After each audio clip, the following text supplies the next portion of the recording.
Magandang gabi Pilipinas. Ito na naman tayo sa ating latest weather analysis na yung araw ng Miyerkules hanggang Biyernes, April 6 to 8, 2022. At ito po ang ating Tagalog version. Pinaglilingkod sa inyo ng Typhoon 2000. Maraming tatanong na yun kung meron bang mga bagyo na darating next week, na yung weekend or sa Holy Week. Meron po tayong binabantayan na dalawang low pressure systems na posibleng makaka-apekto po sa ating bansa bago po sumapit ang katapusan po ng Holy Week. Okay? But sa first week of Holy Week, may baka magbigay ng mga ulan po sa atin. But may mga new developments po na yung gabi, lalo na yung kaninang alas 5 na o alas 4 ng hapon na update galing sa European model na pinaka-reliable pagdating po sa rain forecast at sa mga tropical cyclone in medium to long range forecast nila ay medyo may good news ng bahagya. Okay? But the other reliable computer model, yung American model, ay medyo nagiging haywire yung kanilang forecast. Okay? Nagpapakita ng tatlong bagyo na magpo-form. Subalit yung European model, isa lamang po. So, doon muna tayo mag-focus. Okay? Kasi pagdating po ng na yung darating na Friday hanggang weekend, magbe-blend naman po yan, dalawang computer models. Kasi pag lumampas po ng 5-day, hindi po talaga yan nag-agree. Usually, mas aggressive yung American model, yung European model, hindi masyado aggressive at medyo pumupunta sila palagi sa tamang forecast. Lalo na pag within 5 or less than 5 days na lang po. So, punta na natin ang update. Ito muna yung GraphSat. Inisyo natin kaninang hapon na yung araw ng Miyerkules hanggang bukas, Huwebes, na natili pong quasi-stationary po si 94W, malapit po sa costales po ng Eastern Mindanao, east of Davao Oriental. At ang chance po nito maging bagyo sa susunod na 24 oras ay medyo malabo. Okay, less than 35% o low chance. At ito ay, gaya na sinabi ko, hindi kumikilos, but magpapatuloy pa rin yung kanyang extension o yung trough. Magbibigay ng mga ulan sa malaking bahagi po ng Mindanao at Kabisayaan sa susunod na 2 araw. At yung hanging hilagang silangan ay patuloy pa rin magbibigay ng medyo mahangin at maalon na panahon sa may hilaga at silangang bahagi po ng ating bansa. At ito po ay magbibigay rin ng mga padaan-daan pong ulan dito sa may Cagayan Valley, sa ibang parte po ng Northern at Central Luzon, kasama po Metro Manila, Kabikulan. So nakikita po ninyo yung mga nakalista dito mga lugar at mag-view niyo yan sa ating website sa facebook.com natin, okay? facebook.com/Mr. Typhoon at sa website natin typhoon2000.ph. At sa likuran nitong 94W, mayroon isang low pressure system, si 95W. Ito po ay naging aktibo na po. Kahapon naging mahina po siya at nag-regenerate ulit bilang isang medium or moderate chance na mag-develop bilang isang tropical cyclone sa loob ng 24 oras. But ang Japan Meteorological Agency nauna na po, ginawa na po itong tropical depression. So, ito po ay tatahak po papunta sa Western Micronesia at posibleng dadaan pong malapit sa Yap sa darating pong weekend. Okay? At may mga computer models na papasok ng PAR gaya ng European model sa darating pong Lunes o Holy Monday.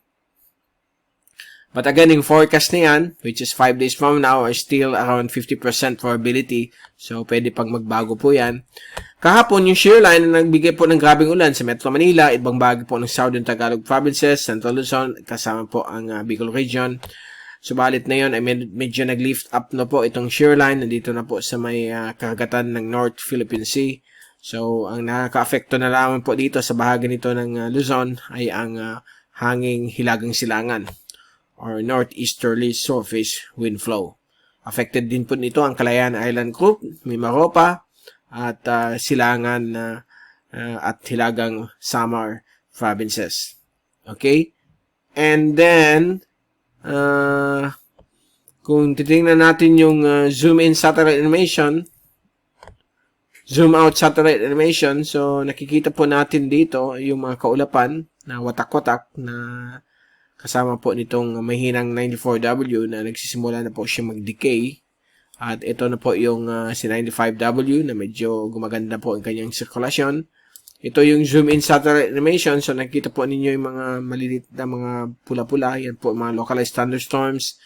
Nakaka-affecto pa rin sa malaking bahagi po ng Mindanao, Visayas, Southern Palawan, ilang portions po ng Kabikulan, at mga localized thunderstorms naman po dito sa may western sections po ng Northern Luzon, lalo na po sa may Cordillera at Ilocos regions. Okay? And continue natin yung rain forecast mula sa European model sa susunod na 3 araw hanggang sa Sabado.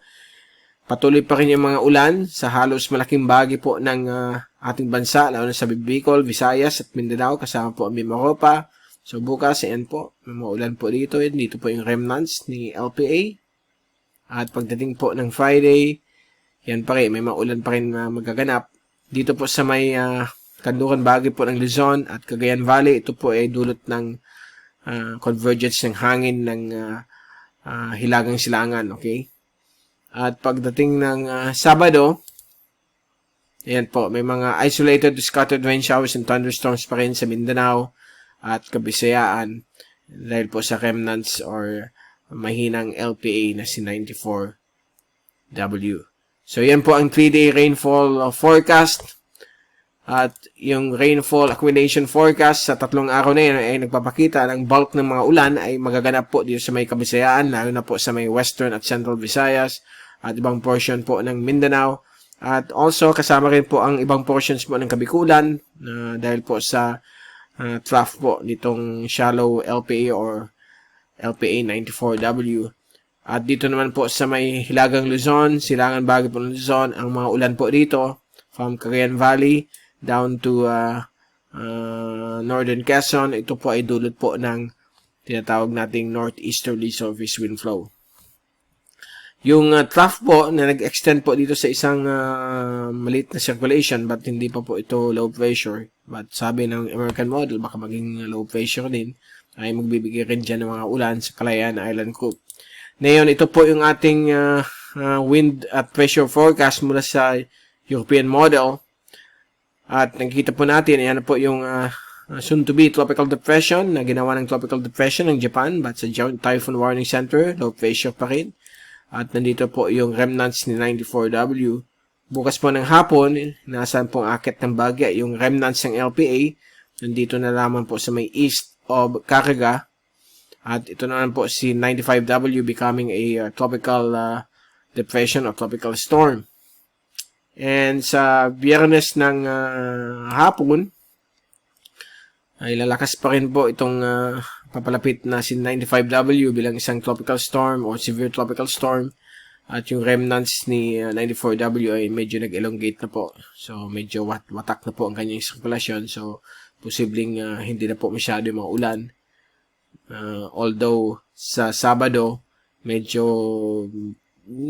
lalakas ng bahagya yung LPA dito but hindi po siya tatagal. Ito na po si 95W, papalapit po sa YAP.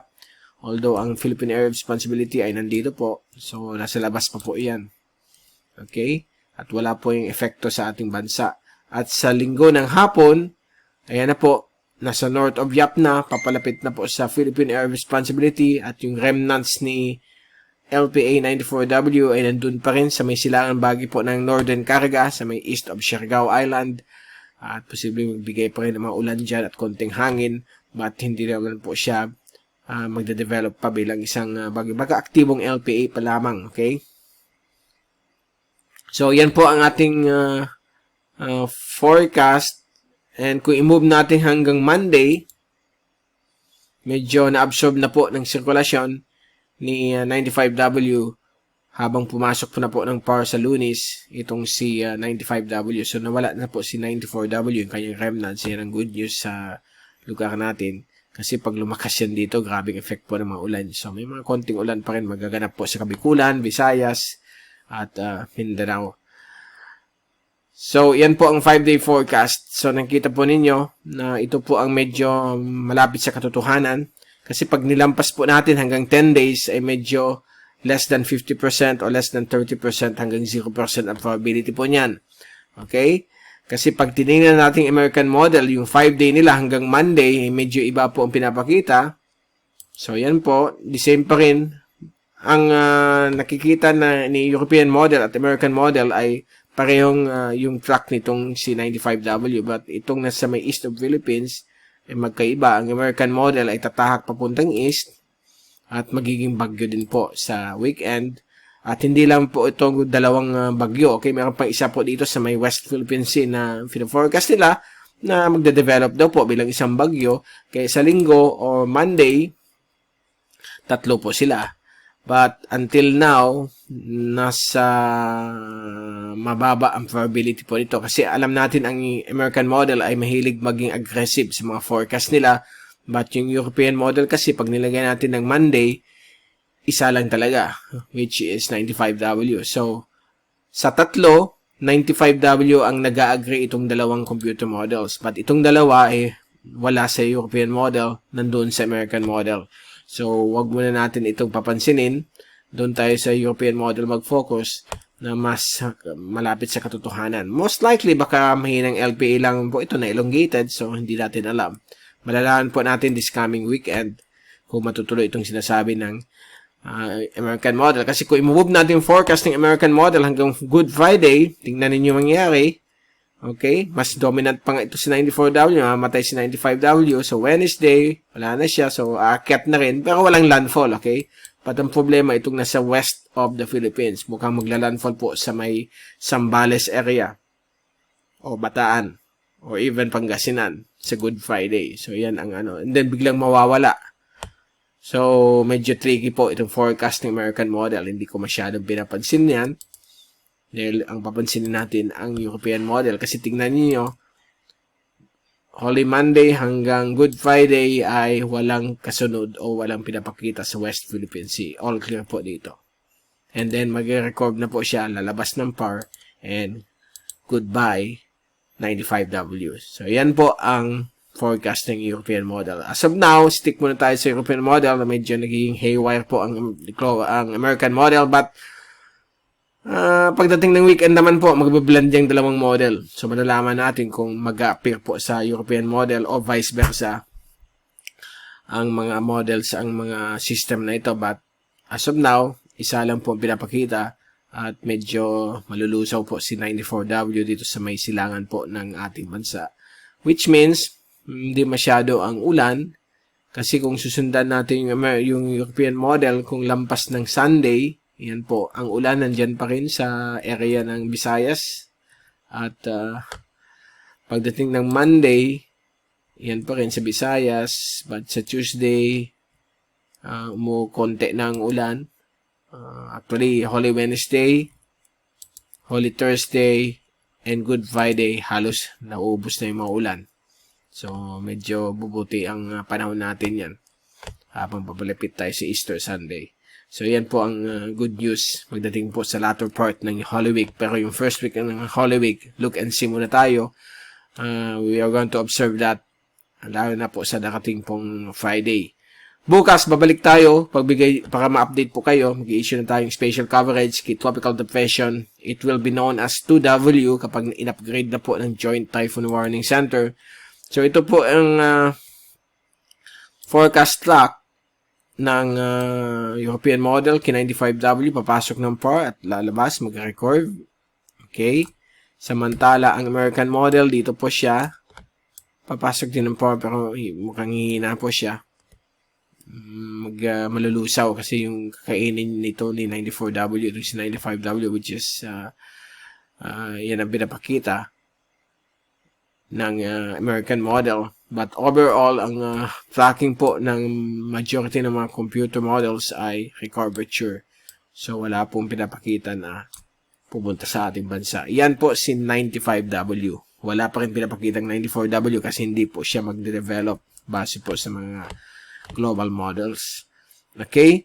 At bago tayong paalam, itong Global Tropics Hazards and Benefits Outlook ng Climate Prediction Center ng NOAA, valid for the next 2 weeks, issued every Wednesday. So, ito po yung forecast for the next 2 weeks. So, week 1, valid April 6 to April 12. Ang Pilipinas ay nasa high probability o high confidence na magkakaroon po ng tropical cyclone formation. either sa east at west niya. Kasi kasama po dyan yung American model. And also, nasa above average rainfall po ang Pilipinas. Ibig sabihin, mas mataas sa normal ang ulan. Dahil nga po, meron tayong La Nina. At pagdating ng week 2, April 13 to April 19, meron pa rin above average rainfall sa ibang bahagi po, o sa malaking bahagi po ng ating bansa. But, nasa 50% of probability o tinatawag nating moderate confidence. So, yan. Moderate confidence na above average rainfall. So, next week, malalaman natin yan kung tataas po ito o may-maintain na mahina po. O baka normal lang po ang ulan dahil nga mag-record na yung 95W yung LPA na posibleng maging bagyo. Okay? So, that's it. Yan po ang ating latest na yung gabi ng Miyerkules. Mag-relax muna tayo. Bantayin natin itong mga systems na ito. But sa Friday, bukas, Friday, magbibigay tayo ng update hanggang sa weekend. Mag-i-issue tayo ng update sa YouTube at Facebook dito po sa ating video analysis. So, again, ito si Mike Pado nagpapaalam. Mag-ingat po tayo lahat. Be #WeatherWiser. Be #TyphoonWiser. At maraming salamat po sa pagpanood nyo sa aking channel.